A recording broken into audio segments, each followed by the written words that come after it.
What's up? You are now listening to Americanized, a storytelling podcast where you'll hear from eclectic first and second generation Americans share their stories and real life experiences as children of immigrants.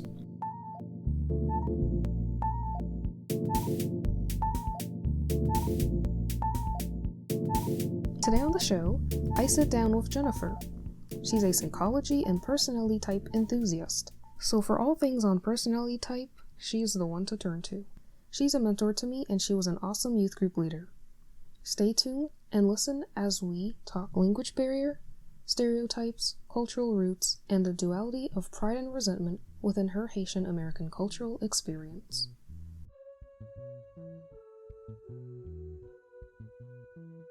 So just my name, I'm Jennefer. I live in Boston, born and raised. Could you share where your family comes from, what you do, and what your interests are? Sure. So my family is from Haiti. My mom's side of the family is from Port-au-Prince, and my dad's side of the family is from an area called Lakai, Haiti. And I am a teacher by trade, but I currently work as a corporate trainer. And my interests are kind of all over the place, I would say. I am interested, I guess specifically I could talk about, I'm interested in personal and professional development, whether that is kind of strength building for individuals, appreciation language, personality awareness and assessment, just kind of more of a psychology kind of enthusiast, I guess you could say. That's really cool. Have you come across any interesting people that you not assess but talk to about their strengths or anything? I feel like I talked to everybody about them, and to be honest, everybody's perception or understanding or experience about the conversations related to personal and workplace development have been really interesting. I know when I was in college, I had considered maybe doing family therapy or child therapy, just to be able to have those types of conversations with other individuals. So when I do get to talk to somebody about it, it's, I guess for me, the most exciting part is hearing their own day-to-day experiences, their relationship experiences with their family and their own friends, and really trying to figure out, all right, so here's where you're at, this is what you're saying, this is what I'm hearing, and where you're trying to go, and helping people really figure out some connections between who they are and what they're experiencing. And so I don't know if I had necessarily one super interesting person I've talked to, but I think every time I have a conversation with somebody about their own life, it's always really interesting to me. Yeah. Everybody has a story, right? Regardless if you can see their stories from the way they live their lives or what you think about them. But once you start talking to somebody and really peeling back certain layers, you find out that everybody has a story to tell, which is really cool. I love that too. I think this is what the show is about as well. Oh, awesome. Well, there, look at that.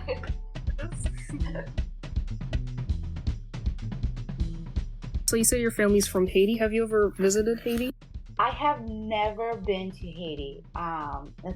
It's interesting because when I think about that, I remember when I was a kid, somebody in my family had asked, like, oh, like, we might be planning a trip to Haiti. Do you want to come? And my two concerns were, did Haiti have a TV? And did Haiti have, I think I asked if they had like cheeseburgers. That is my only kind of real memory of ever considering going or being asked to go, or my family ever talking about going. I don't know if anybody in my immediate family visited their home. I'm trying to think. For some folks may know that in 2010 there was a huge earthquake in Haiti, And I know some of my family went back to support, but more so from a professional standpoint. So they work in the medical field and they went with a hospital or they went with another team to be able to provide their skills, their language, and to do that. But I don't know a lot of family that live in Haiti. So it never was something that was kind of discussed or talked about to visit. And I think after the earthquake, if anybody that I was related to was there and they were well, I think the goal and the what actually happened was to get them to come here to the States. So no, I haven't been to Haiti. I would, I think I definitely would love to go. It's not necessarily something I've, added onto my bucket list, which I kind of feel guilty about sometimes. But we'll probably get into this too. But I know for me, it's probably not something I've considered a lot, only because as the first person born on both sides of my family, really born here, language barrier, I think, is probably the number one reason that, whether I'm aware of it consciously or not, now that I'm thinking about it, probably very unconsciously, that has really kept that off of my bucket list, right? So I can communicate with my family, and it's always been this way. I speak English, they speak Haitian Creole, I understand everything they say, they respond, I respond back in English, and we just kind of communicate that way. And I think I know deep down that's not going to be the way to communicate if I were to visit Haiti, and that's probably the hesitation there, which kind of sucks. As a teacher, I used to have conversations with parents who were dual language, teaching their child in their home, and for that child to be a dual language learner and kind of giving tips to the parents. My number one tip is, it's not just about speaking your home language to the child, but it's having the child speak the home language back to you, right? Because we can understand what our family is saying, but it's only half the conversation if we can't speak back the language to our family. Yeah, that's such an important point. I experienced the same thing with my family, and they would speak French to us. So growing up, we all understood the language. I still understand a lot of it, but communicating back in French is like a huge struggle. Right. And then when you try, especially when I was becoming like adolescent, a teenager, I'm trying to embrace my culture and really be a part of it. And then adults laughing, right? And it's like, what? Like, you do not laugh at a teenager trying to do anything new, right? That's going to shut them down. So I think that's a big part of it. And it really disconnects you from the culture as a whole. I have one living grandparent, and I'm not close to him at all because, I hardly see him. But when I do, there's that language barrier there. And now I'm intimidated because my family used to laugh at me when I used to try. So it definitely is a huge, huge factor when it comes to connecting with cultures if you can speak the language, right? Mm-hmm. A huge disconnect. Yeah. And that's true. Like, I used to think it's okay. Like, yeah, I can talk to them. I understand what they're saying. They can kind of understand me, but it's true that they would just make fun of you, and it's really discouraging. Right. And I still try to learn the language, but I just know it won't sound like them, so. Right. I wish it turned out a little bit differently, but everybody's like, oh, you could still learn now. And I'm like, once you're an adult, it's hard for you to think about the new skills that you can learn. So I guess I could, but this doesn't feel the same. Yeah, not the same.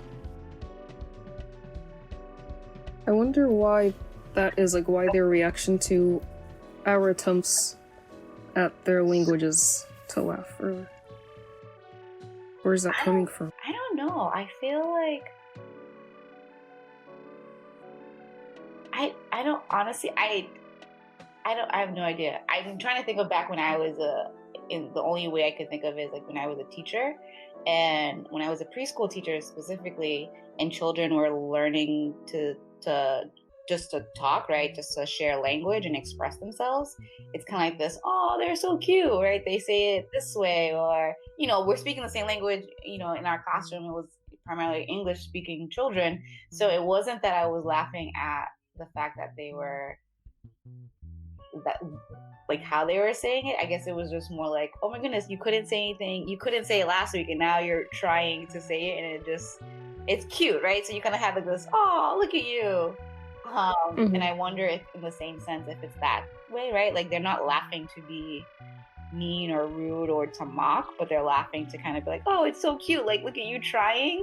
But we take it as like, okay, this is not working. Yeah, definitely.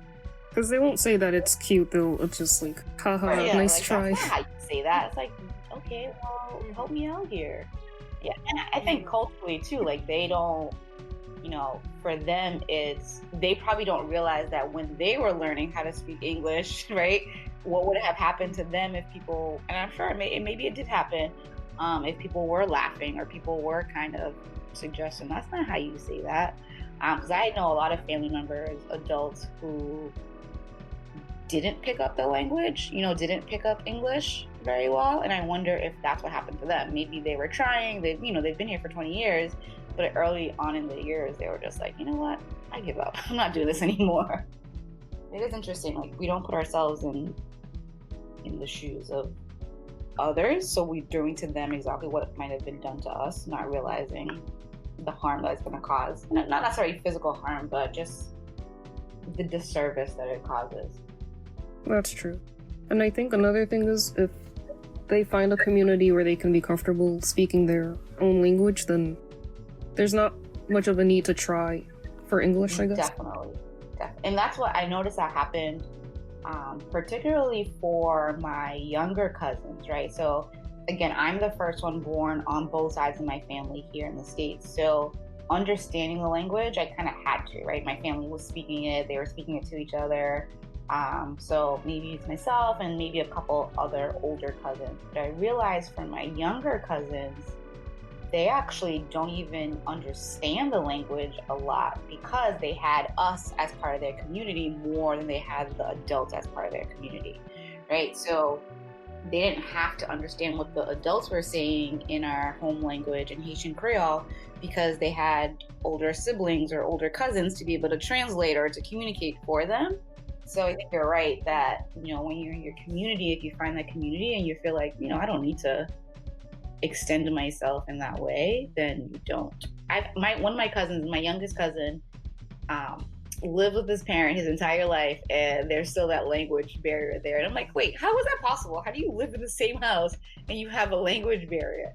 But again, if you have that middle person or middle group to connect for you, I guess it's not necessarily a need to be met. Mm-hmm. Especially living in America where the language is English, and if he's going to school, then or anywhere with friends, that's what he'll be speaking. Yeah, exactly.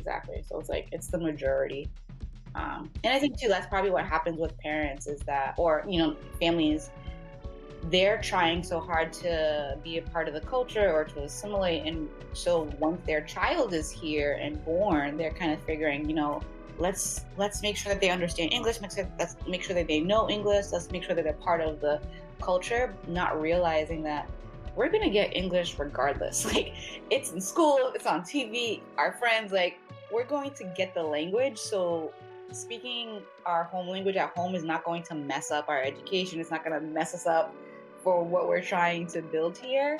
And I think that's the fear, right? It's like, well, we want them to learn English, so we won't, make them speak to us in our home language. And it's like, we're going to get it. Don't worry about that. Like, children young as 2, 3, 4, 5 can pick up 2, 3 more languages. If it's all shared at the same time, they'll figure out how to process the different information. But I think families get really nervous that they're going to interrupt our ability to learn English if we speak our home language, which is unfortunate. Because again, we lose that as adults now. We can't communicate with the elders in our family, so that sucks. Yeah, that's exactly right. I think you put it perfectly. I think that's what it is. Yeah, it's that desire to be a therapist, right? Just trying to figure out, all right, what do these adults, what did they have at hand? What was their thinking process? What were their hopes and their goals and their desires? And, of course they tried they want their best, but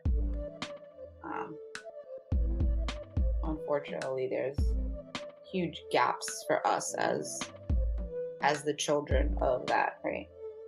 And that's not the case for everybody, because I know I have friends who are my age, first born here, but they speak their home language fluently, and maybe their families did laugh and chuckle at them, but they got through it. So I think too, a lot of personality.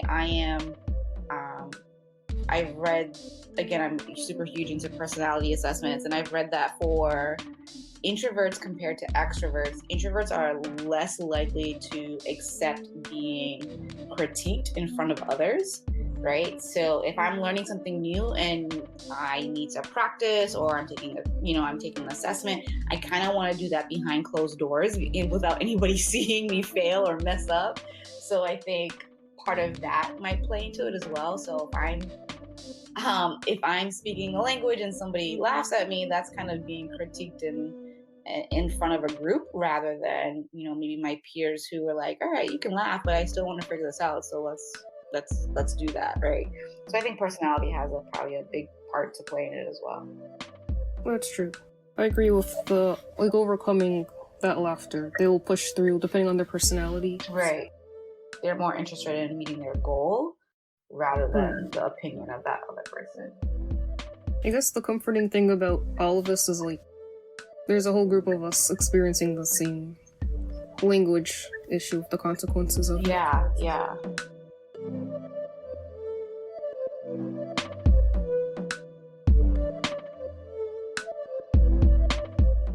So, do you identify yourself? If so, how? That's a good question. How do I identify myself? Honestly, I identify myself, I would say Black. That's probably what it is. And to be honest, now that I'm thinking about it,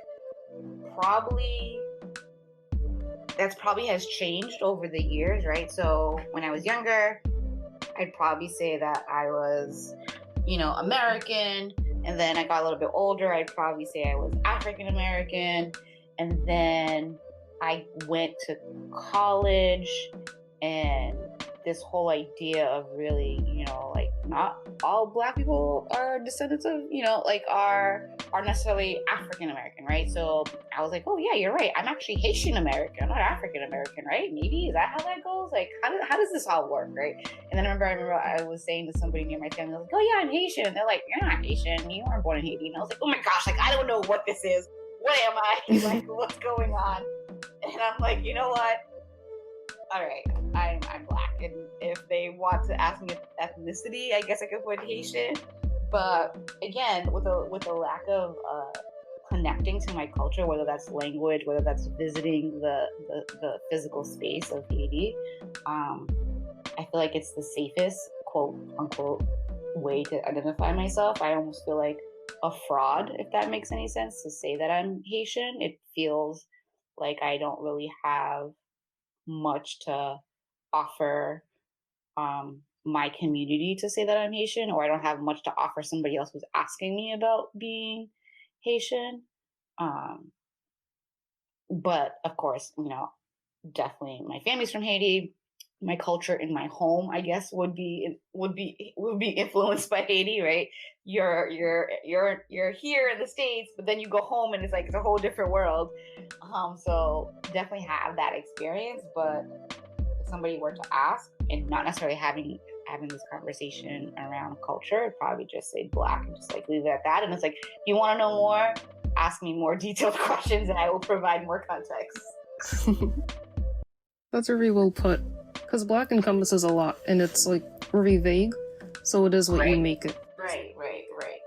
And it wasn't until, and I felt so naive. I was younger in school, and again, African American. That's what you say when you're a Black child in the U.S. And I asked I was having this conversation with another child, maybe not even child. I don't even know how old we were. And he said he was he was Black, he was African American. I was like, okay, but where are you from though? we all love that question. But in the context of what I meant was, I know my family is from Haiti, right? So to me, it's kind of like, all right, I get that you're Black, I get that you're African American, but like, where's your actual ethnicity? Like, where's your family from? And he's like, no, like, we're from here, right? Like, my ancestors, like, my grandparents were born here, my great great grandparents were born here. Like, this is where I'm from. Like, I'm African American for real. And I was like, oh, and it wasn't until like that age, probably like 10 or so, that I was like, oh, not every Black family comes from necessarily another place, right? Yes, as a whole, and from like generations ago, but like more recently, right? In my mind, at least at that young age, because my contacts and my family, and my friends, my immediate friends, my family friends, were children who were children of color, but their families were from somewhere else, right? So I had assumed that was probably the case for all children of color. Like, where are your family from? Like, where are they actually? Where did they actually, like, where did your grandparents come from? So for him to say, like, they were born here, like, they're from here, I think that was really, like, a weird understanding for me in that moment. And again, my family didn't really talk about culture. They didn't talk about what that looked like for different people, and that, what we were experiencing wasn't the experience for everybody else. And I don't think I ever thought of it. So it was kind of eye-opening for me. It's really interesting how children in general just start to learn about these types of things just by kind of having conversations with other children and being like, wait, your experience isn't like my experience? Let me dig more into this. Yes. That's the same for me. I didn't really have those conversations until college, because growing up, like, all the kids of color, I felt they had the same story as I did. Like, they're living in America, but their parents are from another country. And then I had this friend, and I asked her, like, oh, where's your family from? And she was just like, America. And I was like, oh, but like, what country? Right. And she was like, no, they're all from here. And I was like, I made the connection with slavery, and like, all in my head, I was like, oh. And then I just had that realization that not everyone is the same, but generations and generations are still, people will identify as African American because that's who they are and that's all they know of who they are. Right. That was going to be my next question, is if, when people ask you, where are you from, like, what is your response? Whenever somebody says, where are you from, I think you might have asked me in the beginning, like, oh, like, where are you from? And I just say Boston, even though I don't necessarily live in the city of Boston.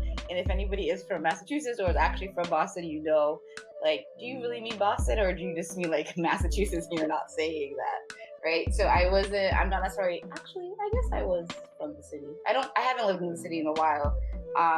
But yeah, I mean, I'm always gonna be, because it's just normal to me. It just is to me. So if you ask me where I'm from, I'm just gonna say I'm from Boston. And if you're asking about culture or ethnicity or anything like that, I'm just expecting you to ask me a more specific question. So yeah, I'm gonna start with, I'm from Boston, and then if you're like, oh, did you live in the city? Then I might be more, well, I live right outside of Boston. And if like, oh, where's your family from? Then I'm like, oh, well, they're from Haiti, right? So for me, I think it's a very broad blanket statement of, this is where I'm from. Very generally, this is but my assumption is that if somebody wants to know specifically, they're going to have to ask specifically. Because again, I think for a person of color, that happens regardless if they're first generation or not. That happens often. It's like, where are you from is a question of like, what's your ethnicity, like what's your background, what's your family's background. But asking a person who's not of color where you're from may not necessarily be that. It's just like, no, literally, like, where'd you go to school, right? So I'm like, wait, like, I don't know what question you're asking me right now. Just need, like, if you're asking where you're from, I'm just going to give you a basic, this is where I'm from. If you want to know more, be more specific. But yeah, but if somebody's like, oh, like, what's your culture or what's your ethnicity? I think I would be a little bit more specific in saying, oh, I was born here, but my family's from Haiti. So again, it's kind of the uncomfortableness of saying, like, owning it myself, right? Because I feel like whether it's language or, because, you probably experienced, oh, say something in, right? Say something. Like, it's like, okay, that's not how this works. Like, so I can tell you that I'm from here, but my family is from. So hopefully that answers a lot of your questions, your follow-up questions. No, I'm not going to say something in. Yes, I can. Kind of have all that was answered for you in my response. I'm from here. My family's from Haiti. Yes, and that's my response also. It's like, I was born here, my family's from Ivory Coast. But an interesting point that you're making is like, for people of color, we require all those sub-questions. Like, are you talking about geographically, ethnically, culturally, where am I from? But I think the assumption is to avoid, I feel like it's sensitive to be like, ethnically or culturally, where are you from? Right. So we're supposed to assume that when they ask, where are you from, it's about our culture, because we look different. Right. So you don't belong here, where are you from? Exactly. And it's true because, and I think one of the biggest things that we don't realize also is that, we're taught the same things, so we do it. So when I asked that child, where's your family from? Because he was a person of color, that's the exact same thing I was doing, assuming that his family wasn't from America, right? That his background, that his grandparents weren't from here. So I think we all do it, but I think when you're the person that is being asked to, especially when you're the person of color, that there are more likely than not a reason why they're asking, and it's not just to know like what high school you went to, like where's the house that you grew up in. Where do you live? Yeah, exactly. Like, where do you live? That's funny. That's really important. I feel like I just thought about that right now. We require those additional questions. We require a lot. There's a lot. Yeah. There's a lot of like thinking that happens, right? Like very unconscious things that we just know and we're aware of without even realizing it. And like you said, like you just kind of realize it in the moment, right? You can't necessarily process it or ask those things because they're subconscious until you say something or you hear something. It's like, I didn't realize that I do that, or that I knew that, or that I expected that. Exactly, yeah. It just makes you think even more. It's like a weird feeling. Right. So I guess you already answered this, but which culture do you identify with most and why? I mean, I guess I'm gonna have to say the American culture, but that's gonna be my answer. You said, like, I already said it. It's mostly because that's the culture that I connect with. That's the culture that I know. Again, I think language is going to be a huge connecting factor when it comes to culture. What language do I process information? Do I process my emotions? What language? When I'm in a state where my mind is not necessarily able to has to think really quickly, right? So if I need to express myself very passionately, what language am I going to do that in? And I think wherever I got that language is probably where I got the introduction or the experience, right? And if I got my experience from American culture, then that's going to be the culture that I probably identify the most with, or that has taught me what to expect in life or how to approach life. I think that's probably what makes being first generation also difficult, right? So while my American culture is teaching me about how to process experiences, how to go through experiences, what to expect of relationships, what to expect of future possibilities and potential and goals and interests and hobbies and just anything that's related to culture. While that's American, I also have Haitian culture that's kind of like maybe not as loud, but definitely prevalent, definitely part of my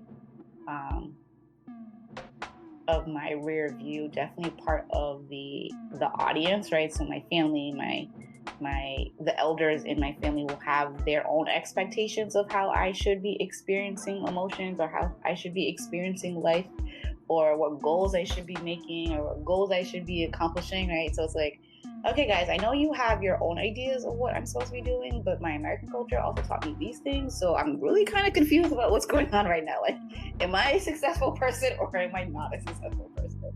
Like, whose definition of success am I trying to figure out, right? Like, whose definition and by who? Like, which culture is saying that I grew up to be the person I was supposed to be?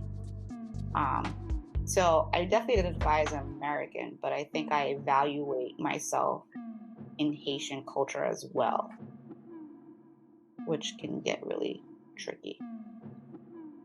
Yeah, that makes a lot of sense.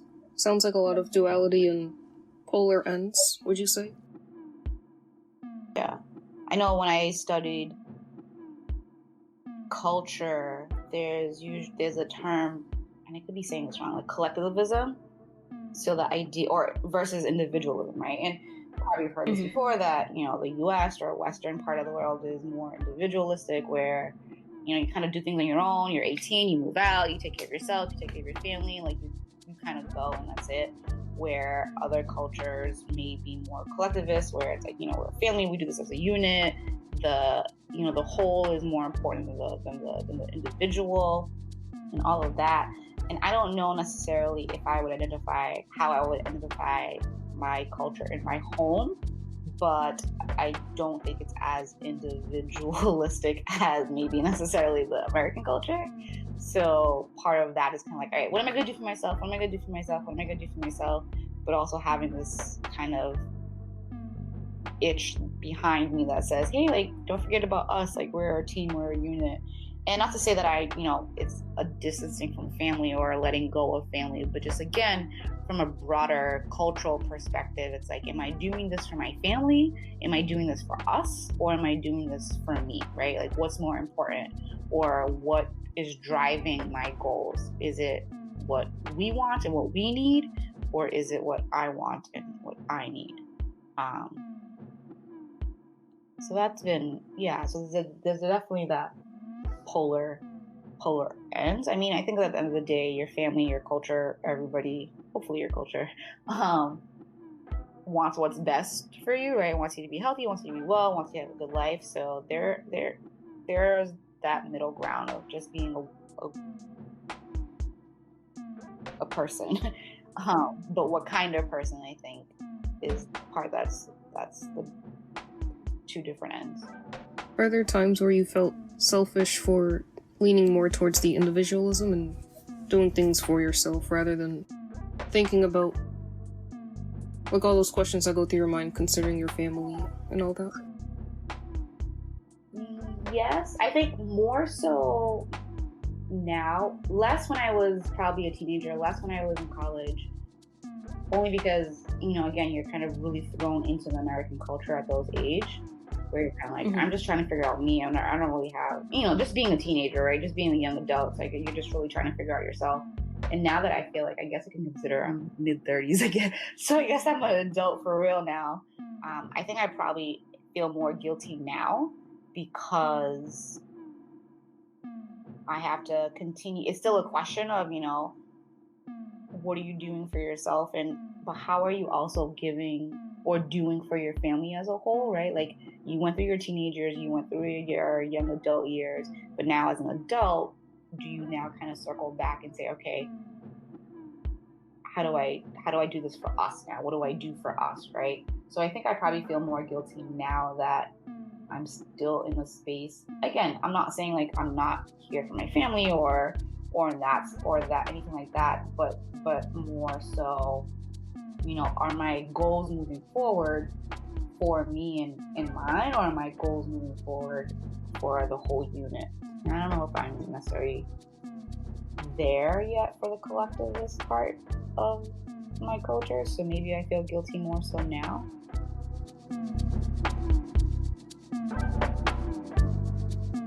As a young person, as a child, as a teenager, again, being the first one born here, a lot of my cultural context for what it meant to be American was watching television, right?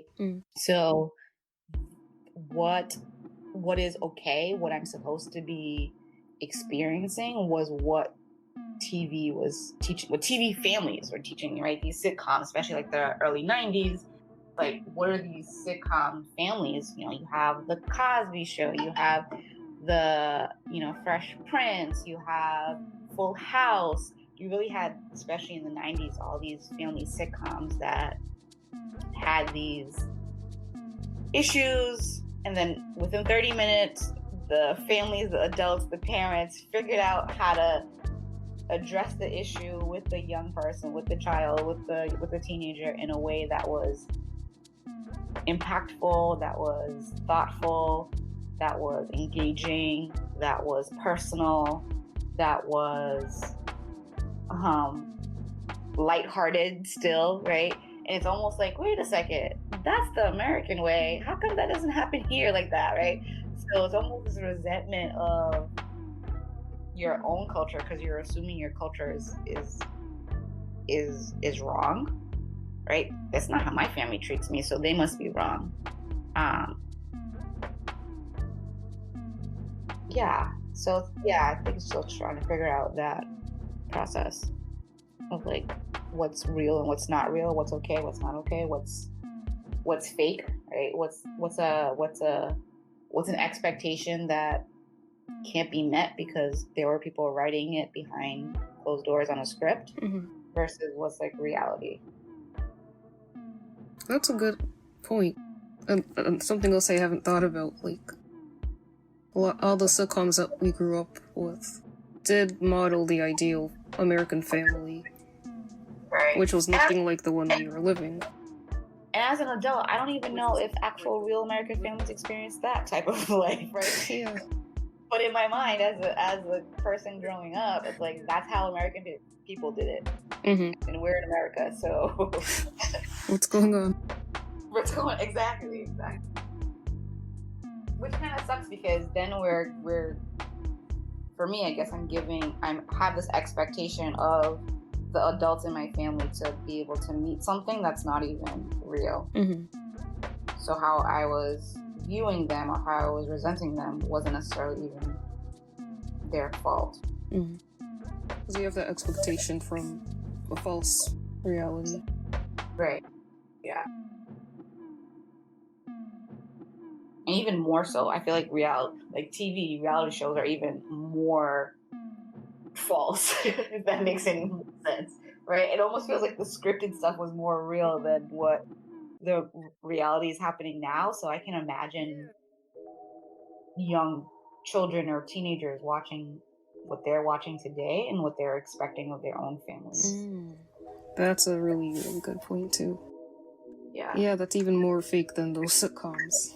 Right. I think the sitcoms, it was trying to give an opportunity to say, like, this is, I mean, it's not going to turn out this way, but here's a way you can approach it, right? Not even sitcoms, but like reality shows today kind of have this whole other, and I know a lot of reality shows are even playing into, or even sitcoms are even playing into the cultural differences, right? So you have, whether it is African American, so like a show like Blackish, or other shows like the Goldbergs, I believe it's a Jewish family.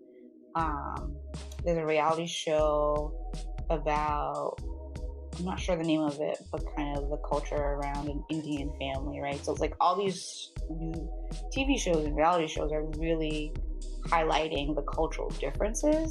So if I'm a part of that culture and I'm watching it, again, there's this expectation of what my home is supposed to be like and what it actually is.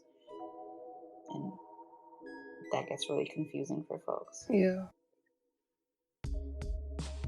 It's a nice try, like they're pushing for diversity in TV, and then we're back to square one with the expectations versus our own realities. And I guess it's worse because it's even more, not realistic, but more relatable because it's your culture on TV, but then it's not the same. Right. Yeah. And then I wonder, are folks who are not a part of that culture watching those shows?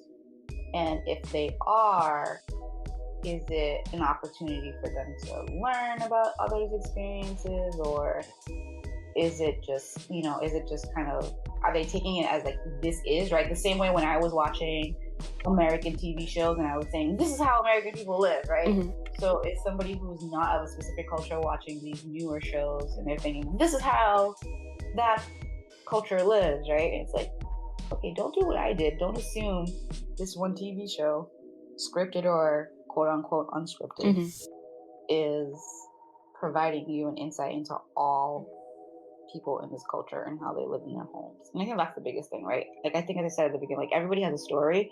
And I think the important piece, like while cultures really connect us and we understand, and there's humor, there are experiences within cultures I think are specific to those cultures. We can laugh about certain things because we're the same culture, even though we've never met before. We can still have a certain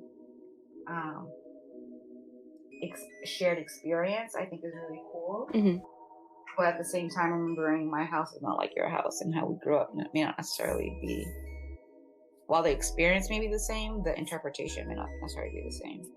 Yeah, and what you said about people watching those shows who are not of the culture, they may feed into certain stereotypes that the show's making.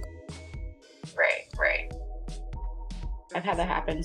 One of my coworkers was watching the show Blackish, and it was an episode where I believe it was the younger daughter, was having just conversations about her hair, mm-hmm. like whether she wanted to be natural or not. And I had just gone natural myself, and my coworker was like, "Oh my goodness, I was just watching the show about that," and and she was relating the girl's experiences to my experiences, and I was like, I get it. I appreciate the desire to try to relate or try to understand, but I kind of felt like, well, don't just ask me about my experience, right? Don't ask me about if my experience is the same as a TV character. Mm-hmm. But I think, to be fair, when somebody doesn't know, it's easier to kind of digest new information in a 30-minute sitcom. Yeah, it's true.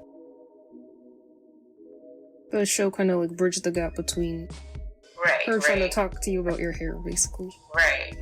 Because maybe she had questions and didn't feel comfortable before watching the episode, and just kind of gave her a place to start, which I respect that. Mm-hmm.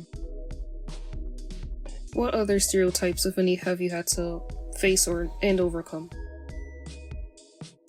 I wouldn't say I had to necessarily overcome. At least I don't feel like I've had to overcome any type of stereotype related to my family's background.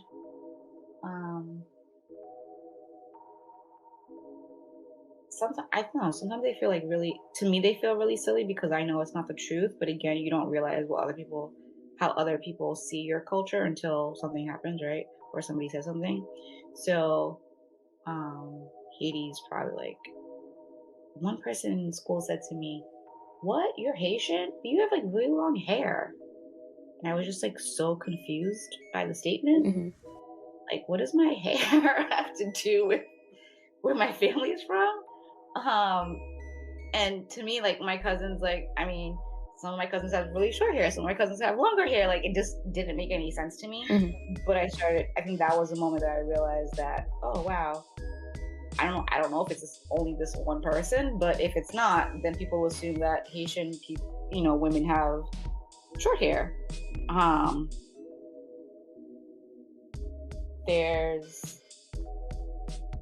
know one for guys. I haven't experienced myself, but I know kind of like a cultural stereotype, or like Haitian guys are not necessarily faithful, or like they have more than one woman, and like that's a stereotype. Again, like I know Haitian guys who are not faithful, but I know Haitian guys who are faithful. So that's stereotypes suck. I mean, however way you put it, right? Like, and again, I think within your own culture, you can laugh about certain types of stereotypes or poke fun at certain stereotypes within your own culture. Mm-hmm. But I think when it's somebody outside of your culture kind of pointing it out or making an assumption, it kind of feels like I don't understand how that thing that is possible for any person of any race, of any ethnicity, of any age, is the one thing that you think about when I told you that my family was Haitian.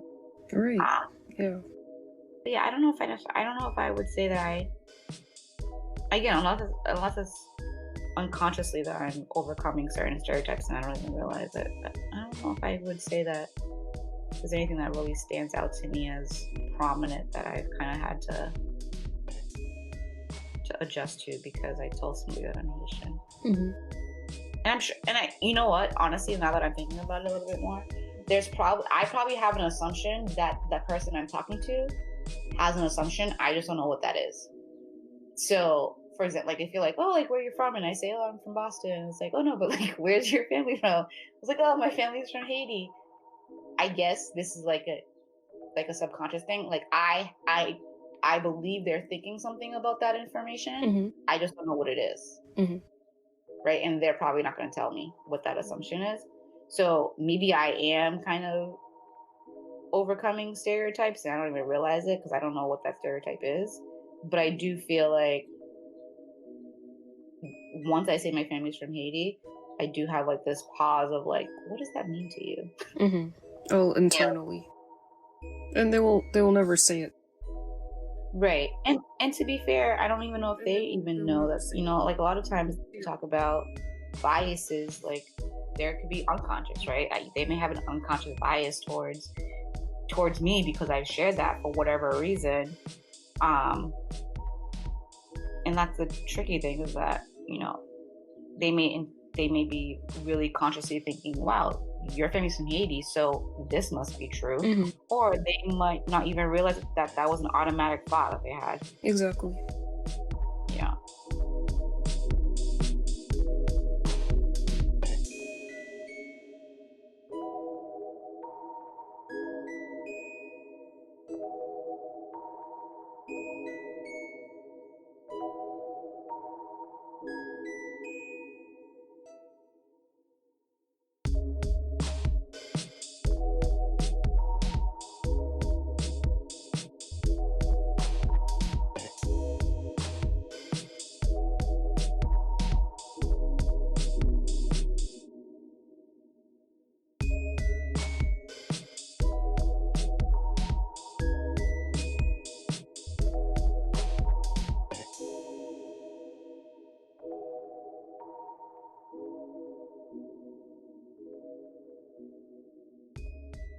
I think for me, when I think of my culture or what it means, not necessarily my culture, but what it means for me to be a person in my family or in my community or, just a citizen of this state, what it means to be first generation, I don't think of specifically my family's culture, right? It's not, I'm first generation from a Haitian family.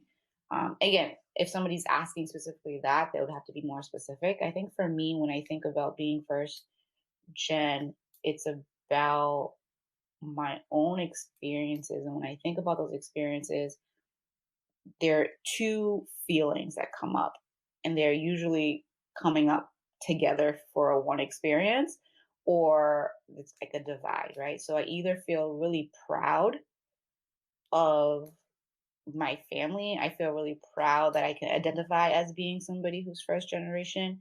There's a lot of pride in knowing that everything that I have today really came from people who took huge risks, who worked tremendously hard in an environment that they knew nothing about, right? So my grandmother came here. I believe she came on her own. And then, she worked really hard. She was able to send back and bring other family members here. She was able to bring her kids here. So to be able to come from stock that really is able to walk into a new environment and, be able to work, to be able to learn language, be able to read and write, to be able to do all of this, right? I think there's a really sense of pride that comes over me if anybody was to question me like you are about being first generation. like, I feel like I can't help but feel proud, right? But there's also this feeling of resentment of my experiences. Like, I resent that I had to be an interpreter, right? So if certain family members didn't understand what was going on in a conversation that somebody called the house, I had to, oh, hello, okay, she said this. And again, I'm not very comfortable with the language on my family side, but I'm also not very comfortable or aware of the content from the person who's speaking English, right? So being able to translate for both of those experiences was really difficult, especially as a teenager. I think when I was 15, my family asked me to go to a doctor's visit with my grandfather.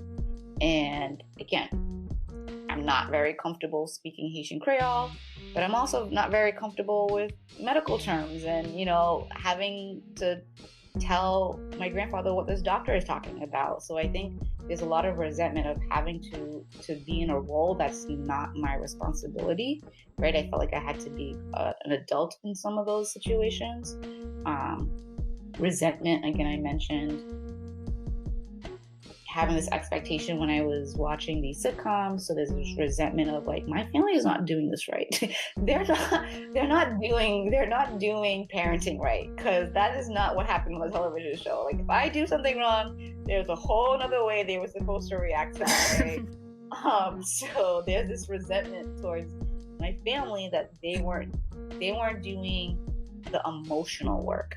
And I don't know if it's like, I as a teacher, I think it is more westernized to kind of have this social, emotional approach to engaging with children. I don't think it's necessarily an American thing, but there is a more westernized idea, philosophy around when you're engaging with children, that you have this emotional relationship, right? It's not just kind of providing for and making sure that they're healthy and safe. Well, I felt like that was my resentment, where like my family, like, don't get me wrong, again, they will have 3 jobs to take care of you. They will always have food on the table. You will never be in need. You will never be in want. However, the emotional side, maybe a little bit needy, maybe a little bit in want, right? And again, you kind of feel like my family's not doing this right because they're not from here. They don't know that. They don't know that's part of the way that it happens here. So for me, there's just always this dual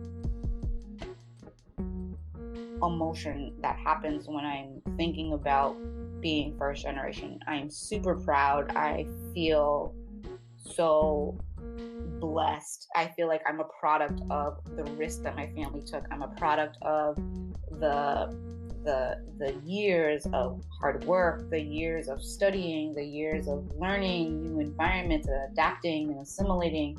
Like, I'm the product of that, and I'm so proud to be that person. But I also resent them for not knowing what to do, right? For not experiencing the things that I was experiencing. So I was the first person to go to college here. I was the first person to be a young adult in America. I was the first person to move out and not be married.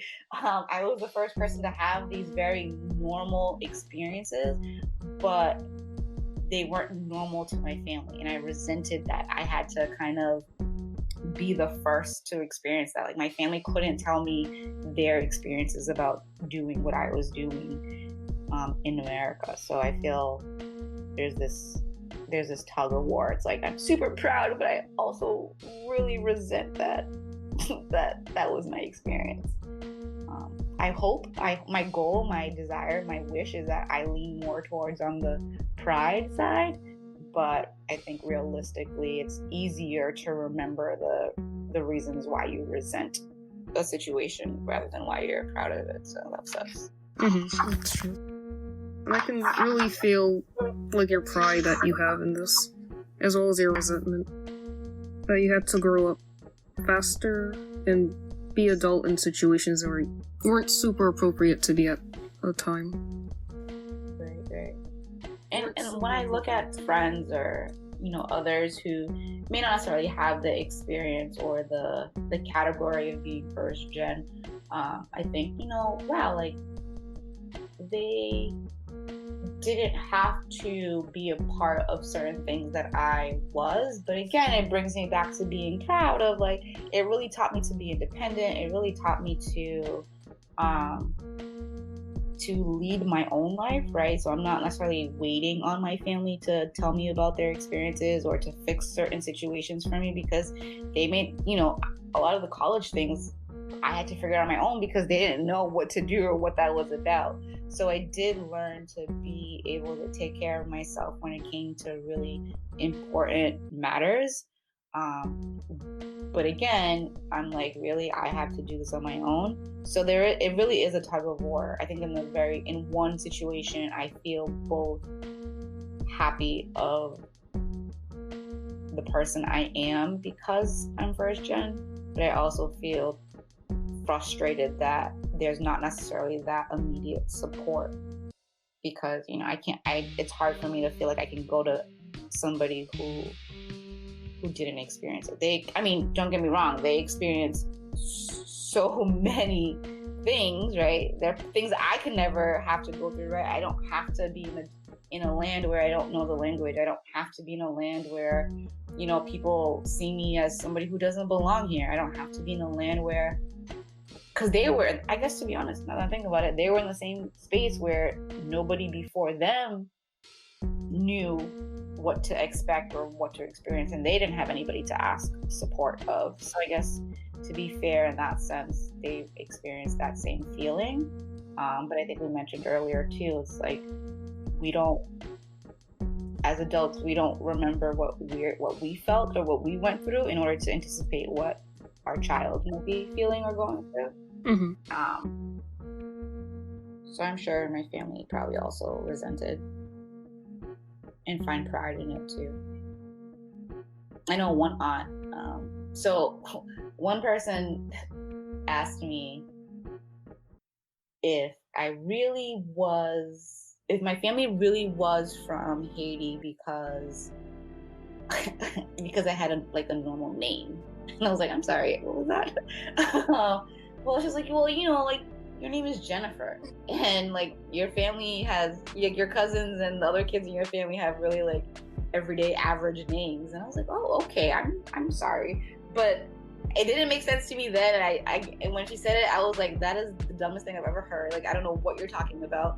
But it wasn't until I got a little bit older that I realized that one of my relatives who was older, she was like, oh, I wish my name was different. I was like, wait, what?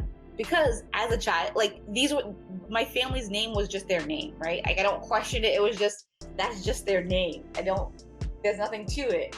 But she was like, no, nobody knows how to pronounce my name. They always spell it wrong. They always do this. I didn't realize that until I got older. I was like, oh wow, like you guys don't have like traditional American names. So for them, they probably have a lot of resentment too about being the folks that are immigrants, right? That came here and they don't fit the culture. As soon as they introduce themselves, not only are their accents different, their language different, but their name is different, right? So they probably experience a lot of things to be proud of, but also to resent as well. I was shocked. She was like, your name is Jennefer. Are you really Haitian? I was like, what does that even mean? It's funny, I get that sometimes. Not, they're just like, oh, you're like, why didn't your parents name you something more African? I don't know. Ask them. Right. And again, I wonder if I was born in Haiti, I'm sure my name wouldn't be Jennefer, right? If my family didn't come here. To be honest, the year that there's a lot of Jennefers in my circle. So of course you just Google like that. And for the late 80s, early 90s, Jennefer was a very popular name for some time. And I was like, again, maybe it was just the idea. It's like, hey, we're here. We want things to be as American as possible. Let's just name her the most American name that's out there right now. I mean, I love my name. I wouldn't change it, but when I think of it that way, it doesn't feel as special. It's special with all the E's.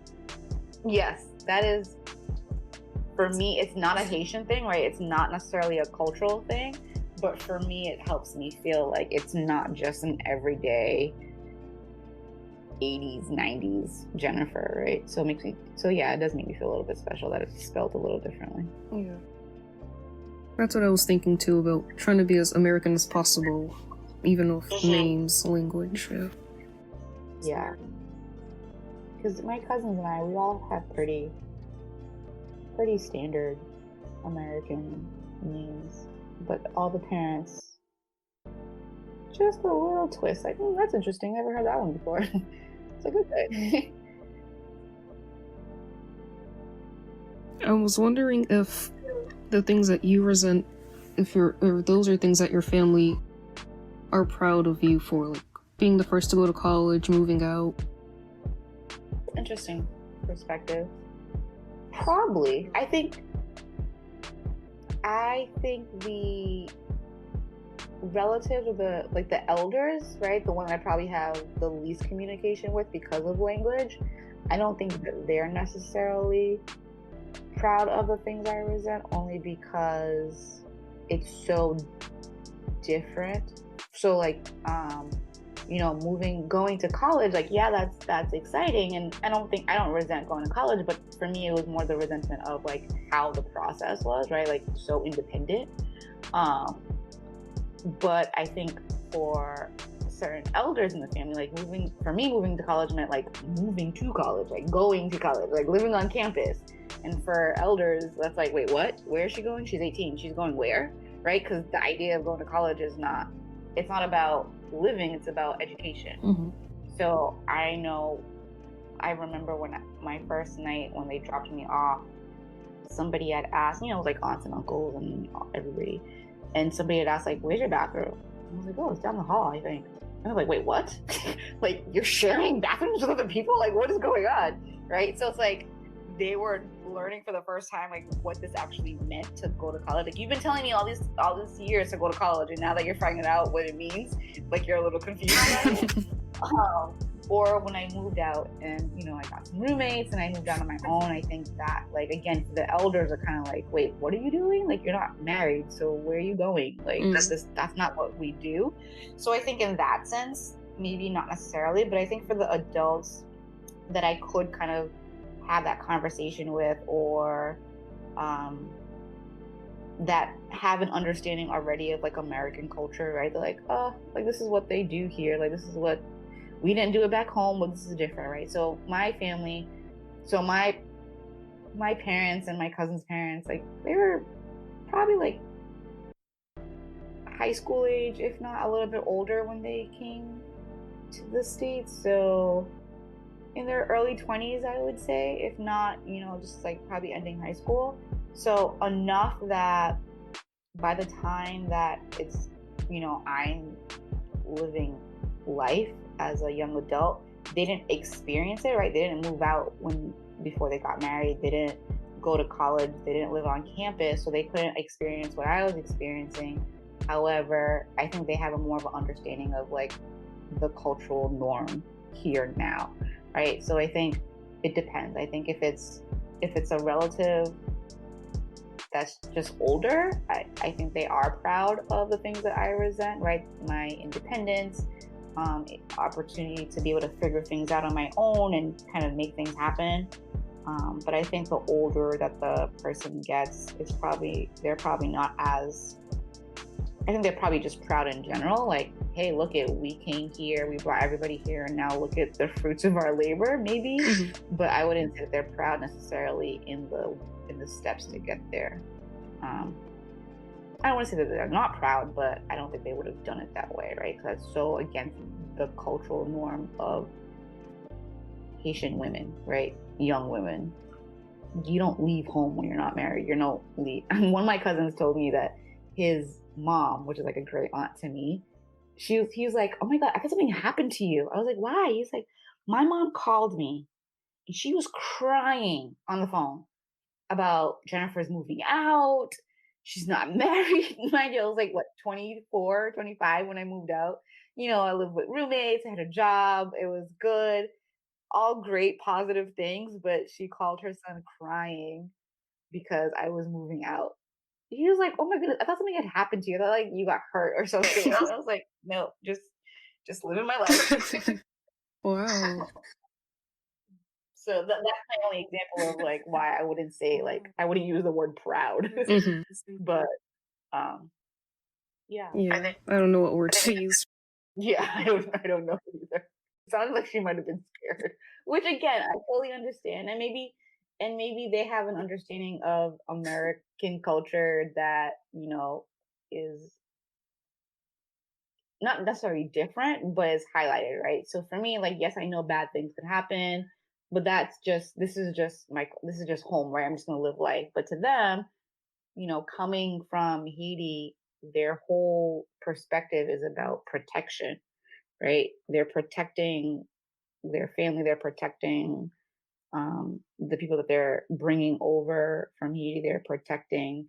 So this idea that the first one, especially, right, the first one who's actually born here is going into an unknown that none of us has been able to experience ourselves. Like, how do we support her if something happens? We don't even know what could happen because we've never experienced it, right? Hmm. So I guess from that perspective, I guess I could understand it. I mean, it was super annoying, so I don't necessarily agree with it, but I can understand. I can learn to understand the reason. Yeah. It sounds like an extreme reaction, but it does. Right. Yeah. Oh, wow. I have a lot of extreme family members. Oh, yeah. Same here. Okay, I'm just gonna end with this last question. Sure. What do you want listeners and everyone to know about you, Jennefer, as a first generation American? Or as a black person? A black woman. That's such a hard question. It is. um, this is like one of those questions where I'm gonna give you an answer, and then tomorrow I'm gonna be like, oh, I wish I said this instead. Right. So, what do I want people to know about me, whether as a black person or a first gen? I would say, I don't know. I guess just based off of this conversation, again, everybody has their own story. Um, I I can't I can't say that I identify with one culture totally and leave out another culture. I think though I may identify more so American, being Haitian, being black is definitely going to color the lens that I approach life.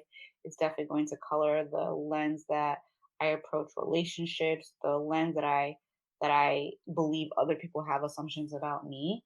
But I think what I want people to know more so is just that, again, I am my own individual person. Nothing I say is reflective of my culture, whether as a black person, whether as a woman, whether as a um, Haitian person, whether as a Haitian American person, whether as a American, whatever the category, whatever the group may be. I would say my own experiences and my own perspectives and my own approaches and my own understandings and my own interpretations are just my own.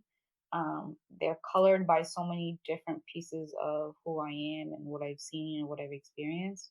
And I would hope that people understand that for others, right? Not to kind of assume that all first gen individuals have the same thinking process or the same experiences. While again, we have shared experiences, we have shared understanding. Where it's so unique to each individual, and I think that's even the same case for siblings, right? I think people who grew up in the same house, um, though they may share the exact same experiences, doesn't mean that necessarily that their lens or their approach or their interpretation is the same. So that'd be my biggest hope that people take away from me, is that I am representing myself. I am not representing a group. However, I do take so much pride in being first generation. I think it's such an amazing, amazing feeling, opportunity. It's such an honor to be able to say that my family came here and figured it out, right? They literally figured it out, and now I know that I have the background, the family, the roots to be able to figure out my tomorrow, my future, right? And sometimes it's hard, and I have a lot of things that I resent. I don't think people did things intentionally or on purpose. I think everybody did the best that they could, but just like a regular person, there are some experiences that it was tough to go through, but it's made me who I am. That was a lot of words, so hopefully that made sense. Yeah, it did. Okay. But yeah, that's me. That's what I want you to take from Jennefer. That was really beautiful. I love that. Thank you. Yes, you are not the voice of all first generations. You are your own person. Yes. It's really beautiful. Thank you for being on the show, Jennefer. Awesome. Thank you for having me. I appreciate it. I love the conversation, the topic. I think it's such an important piece of ourselves to be able to express and process. I don't think we ever do that intentionally. So to actually sit down and think about what that means for us, having gone through an experience, whatever that may be, I think it's a really cool opportunity to do that. Yeah, I had a few epiphanies just talking to you right now. Like, wow, some things I haven't intentionally thought about. Right. Once you're aware of something, that's the biggest first step of anything, to be able to either utilize it because you're aware of it and you're proud of it, or to be aware of it and, I don't want to say necessarily change, but work or adapt from it, right? So I think being able to have these conversations to make yourself aware of things that we never really thought of or process is really cool. So thank you for inviting me.